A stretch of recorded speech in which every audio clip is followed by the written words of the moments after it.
Donald Trump is set to meet with President Obama at the White House on Thursday. He's already begun sketching out his cabinet and in his victory speech began the work of reconciliation.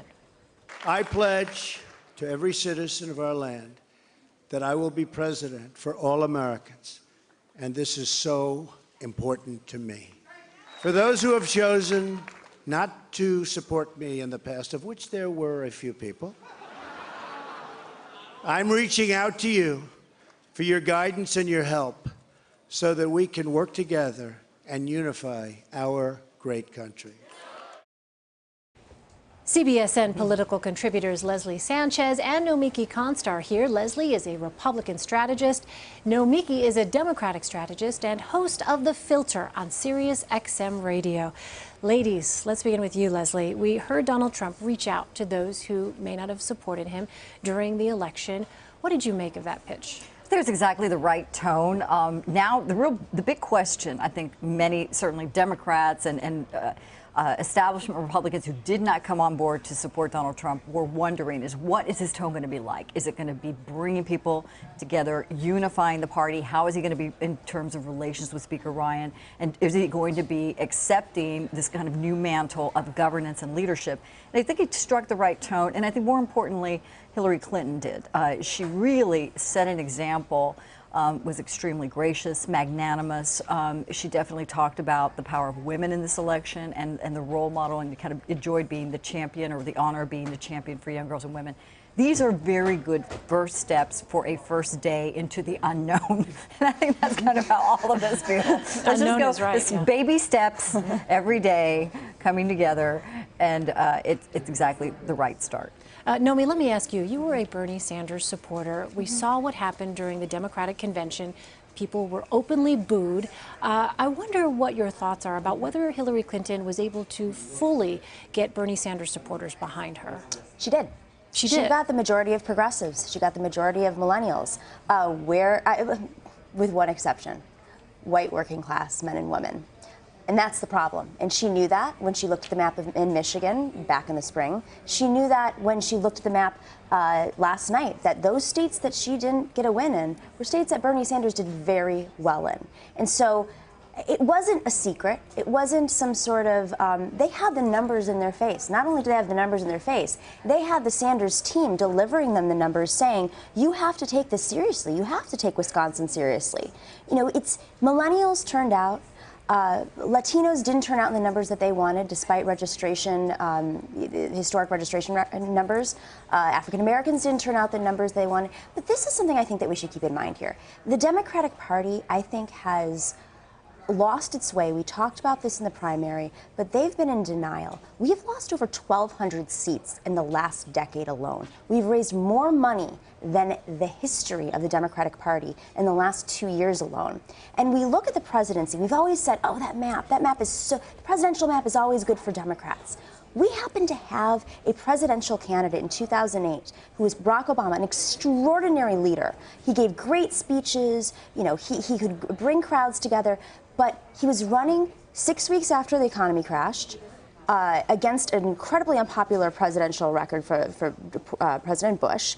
He had John McCain, who wasn't running the operation he needed, and the Iraq War was right there as well. And that was what took him to that level, the Obama coalition. She was a pre-recession candidate, partly responsible for the economic condition that those white working class voters are in today. And I don't know how she would have made that up. I think it was a Democratic Party failure. I said it 6 months ago when I was in the Bernie Sanders campaign. I say it today. And now all those people in the Democratic Party have nowhere to go. And there's definitely going to be a political revolution because this strategy is not working for us. How do they fix that? They bring in new leadership. They have to be more inclusive. They have to open up the primaries. They have to get rid of this patronage system that we have. There's a whole lot of institutional support there that's supporting candidates that raise a lot of money, don't get elected. We don't support people on the ground. We spend way too much money on advertising. We're not spending it on field. We don't have money going to the state parties. We have a lot of problems. And a lot of those problems were orchestrated and arranged and designed by the Democratic Party leadership of Tim Kaine. So to see him at the top of the ticket, I'm going to get passionate about this because you know what? I can say it now. The reality is the Clinton campaign failed, and they failed because they didn't see the numbers that were right in front of their face that were being told by everybody, including people in their own campaign. And it was a $3 billion campaign That's what it was, a $3 billion campaign, and we didn't get the Senate seats we needed. We don't have state houses. We don't have anything on the map, even though our country is more progressive than it's ever been. The Democratic Party needs to be reformed tomorrow. We'll see what changes come of that. Whew, she's ready to play. Let me ask you, though, Leslie. I really just want to let her repeat that statement. I'll just leave it there. Let me ask you about the playbook here for Donald Trump, because, of course, we have said this so many times. Conventional wisdom, time and time again, about what works for a political strategy was basically upended during this election cycle. Was that because the need for a playbook wasn't there because it was Donald Trump? Or is it that the playbook itself needs to be rewritten? It's a little bit of both, honestly, Elaine, because the celebrity status around Donald Trump, you can't deny that. Flying around the Iowa, Iowa fair with your own helicopter, and giving people free rides. It was just like a circus routine in terms of how this primary started. And people, I keep going back to Iowa, like America's heartland, because you had young students in line to, taking time off school so they can go see him. It was a 6-1 favorite early on July of last summer, and it never dwindled. You had eastern counties that were extremely blue that were very much in favor of Donald Trump, and a lot of that had to do with they felt that a lot of the red states in the middle, who we've talked about, felt ignored.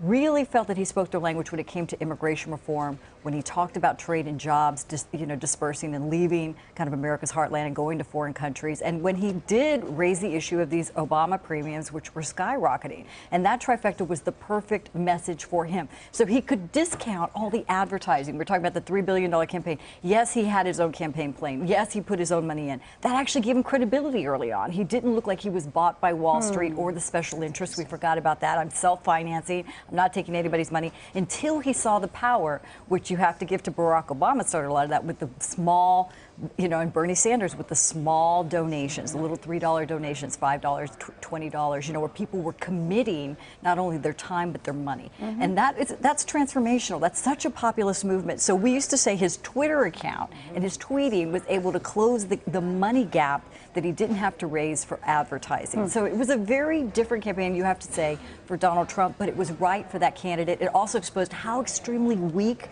the rest of the Republicans were. None of them could take him on any of the issues with more money, more inclusive message, more experience, because it was about leadership and strength and style over establishment and kind of somebody who knows the ropes. Yeah. So right now it's about balancing the two. All right, I think there'll be a lot of examination on both sides of this election cycle. All right, Leslie Sanchez and Nomiki Konst, thank you both so much. Thank you.